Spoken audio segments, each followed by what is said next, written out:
अस्सलाम वालेकुम नाज़रीन, मैं हूं हकीम जा शाहिद। वेलकम करता हूं आपको अपने चैनल पर। उम्मीद करता हूं आप लोग खैरियत से होंगे। एक बार फिर एक नई वीडियो के साथ, एक नए नुस्खे के साथ आपकी खिदमत में हाजिर हूं। आज जिस नुस्खा के हवाले से हम बात करने वाले हैं, ये हैज़ कुशा नुस्खा है। जिन ख़वातीन में माहवारी बंद हो जाती है या सही तरीके से नहीं आ रही होती, रुक रुक कर आ रही होती है, तो आज का नुस्खा उन ख़वातीन के लिए है। इससे पिछला जो नुस्खा मैंने अपलोड किया था, शायद आप लोगों की नज़र से गुज़रा हो, जिसमें खून की कमी की वजह से जिन ख़वातीन का हैज़ बंद हो जाता है, उनके लिए वो नुस्खा था। और आज का जो नुस्खा है, ये आम रूटीन में, मतलब जो ख़वातीन थोड़े से वज़न में ज़्यादा हैं या खून की कमी उनको नहीं है, लेकिन उसके बावजूद उनको हैज़ जो है वो सही तरह नहीं आ रहा, माहवारी सही तरह नहीं आ रही, तो आज का नुस्खा बेहतरीन है उन लोगों के लिए। और मुजर्रब भी है, बहुत सिंपल है। कुछ चीज़ें हैं जो आपने इस्तेमाल करनी है, और इससे होगा ये इंशाल्लाह कि अगर आपके जो पीरियड्स हैं वो रुक रुक कर आ रहे हैं या नहीं आ रहे, आप परेशान हैं, 2-3 माह से पीरियड्स नहीं हो रहे या हो रहे हैं तो पेन के साथ हो रहे हैं, तो इन तमाम चीज़ों में ये नुस्खा बहुत बेहतरीन काम करेगा। तो आपको नुस्खा की तरफ लिए चलेंगे, लेकिन उससे पहले अगर अभी तक आप लोगों ने हमारे चैनल को सब्सक्राइब नहीं किया तो सब्सक्राइब ज़रूर कीजिए, साथ लगे बेल आइकन को ज़रूर प्रेस कीजिए ताकि हमारी लेटेस्ट वीडियोज़ आपको मिल सकें। तो चलिए चलते हैं आज के अपने नुस्खा की तरफ। जी नाज़रीन, तो आ चुके हैं हम अपने आज के नुस्खा की तरफ। तो बड़ी सिंपल सी 4 से 5 चीज़ें हैं जो आप लोगों को चाहिए होंगी। मैं आपको बताए देता हूँ कि नंबर 1 पे जो चीज़ हमें चाहिए वो है मगज़ खरबूजा। खरबूजे के मगज़ जो एक होता है पूरा तुख़म, एक उसके अंदर से मगज़ निकलता है, तो वो मगज़ हमें चाहिए होगा।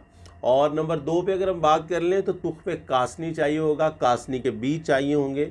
नंबर 3 पे हमें चाहिए होगा ज़ीरा सफ़ेद। नंबर 4 पे हमें चाहिए होगा कलमी शोरा। और नंबर 5 पे जो चीज़ हमें चाहिए वो है जोखार। ये 5 चीज़ें आपको चाहिए होंगी। अब अगर इनके वज़न की बात कर लें तो आपकी सहूलत के लिए स्क्रीन पर भी लिखा आपको मिल जाएगा, नोट कर लिया करें, लेकिन वीडियो को ज़रूर एंड तक देखा करें ताकि आप नुस्खा की तरतीब को भी समझ सकें कि इसको तैयार कैसे करना है और इसकी मिकदार ख़ुराक क्या रखनी है और किस चीज़ के साथ इसको इस्तेमाल करना है। अब अगर इनके वज़न की हम बात कर लें तो नंबर 1 पे जो चीज़ है वो मगज़ खरबूजा है, वो हमें चाहिए होगा 50 ग्राम। तुख़्म कासनी जो है ये भी हमें 50 ग्राम चाहिए होगी। ज़ीरा सफ़ेद जो है वो भी 50 ग्राम चाहिए। कलमी शोरा हम लेंगे 10 ग्राम और जोखार जो है वो हम लेंगे 10 ग्राम। अब ये वज़न थोड़ा सा ज़्यादा होता है, आप लोग चाहें तो इसको कम कर लिया करें, इसको हाफ़ भी कर सकते हैं आप।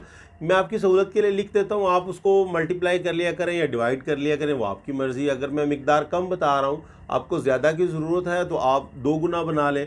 अगर आपको मिकदार ज़्यादा लग रही है उसकी ग्रामों में, तो आप उसकी मतलब उसको डिवाइड कर लें, मतलब उसको 2 गुना कम बना लें। तो यह आपकी मर्ज़ी होती है। मतलब आप 50-50 ग्राम चीज़ें जो हैं वो 25-25 ग्राम ले लें, जो 10-10 ग्राम है वो 5-5 ग्राम ले लें, तो नुस्खा की मिकदार जो है वो हाफ़ हो जाएगी। खैर, आपने करना यह है, इन तमाम चीज़ों का आपने पाउडर तैयार कर लेना है, सफ़ूफ़ तैयार कर लेना है। अब सफ़ूफ़ तैयार करने के बाद आपकी दवा जो है मुकम्मल तौर पर तैयार हो जाएगी। अब बात करते हैं इसके तरीका इस्तेमाल की, कि इसकी मिकदार ख़ुराक क्या रखनी है और इसको किस चीज़ के साथ इस्तेमाल करना है। अब इसको दिन में 2 वक्त इस्तेमाल करेंगे, खाना खाने के तकरीबन आधा या पौना घंटा के बाद।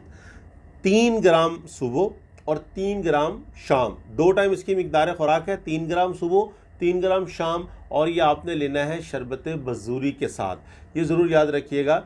पानी से भी ले सकते हैं, गुंजाइश ज़रूर मौजूद है, लेकिन कोशिश करें कि शरबत बजूरी हो, उससे ले लें। अगर ताज़ा पानी लेना हो, मतलब सादा पानी लेना हो, तो आप उसको हल्का सा नीम गर्म कर लेंगे इसको लेने के लिए, अगर शरबत बजूरी आपके पास मौजूद नहीं है।